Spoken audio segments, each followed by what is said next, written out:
പഹൽഗ്രാം ഭീകരാക്രമണത്തിന് പിന്നാലെ ഇന്ത്യയുമായുള്ള സംഘർഷം വർദ്ധിക്കുന്നതിനിടെ പാകിസ്ഥാന് ആശങ്ക. പാകിസ്ഥാൻ സൈന്യം നിർണായകമായ പീരങ്കി വെടിക്കോപ്പുകളുടെ കടുത്ത ക്ഷാമം നേരിടുകയാണെന്നാണ് പുറത്തുവരുന്ന വിവരങ്ങൾ.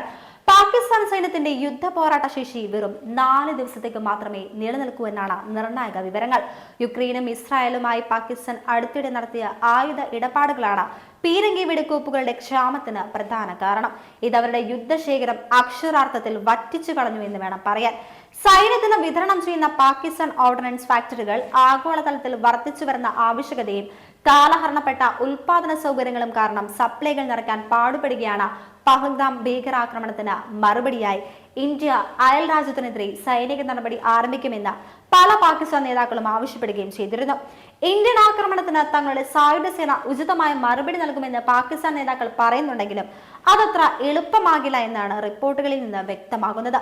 വിതരണങ്ങൾ കുറയുന്നതിനാൽ പാകിസ്ഥാന്റെ വെടിക്കോപ്പുകൾക്ക് 96 മണിക്കൂർ ഉയർന്ന തീവ്രതയുള്ള സംഘർഷം മാത്രമേ നേരിടാൻ കഴിയൂ. ഇത് അവരുടെ സൈന്യത്തെ ദുർബലപ്പെടുത്തുകയും ചെയ്യും. ഇന്ത്യൻ സൈനിക നടപടിയെ മന്ദഗതിയിലാക്കാൻ സൈന്യത്തിന് M109 ഹോട്ട് വിസ്റ്ററുകൾക്ക് 155 mm ഷെല്ലുകളോ BM-21 സിസ്റ്റങ്ങൾക്ക് 122 mm റോക്കറ്റുകളോ പര്യാപ്തമല്ല.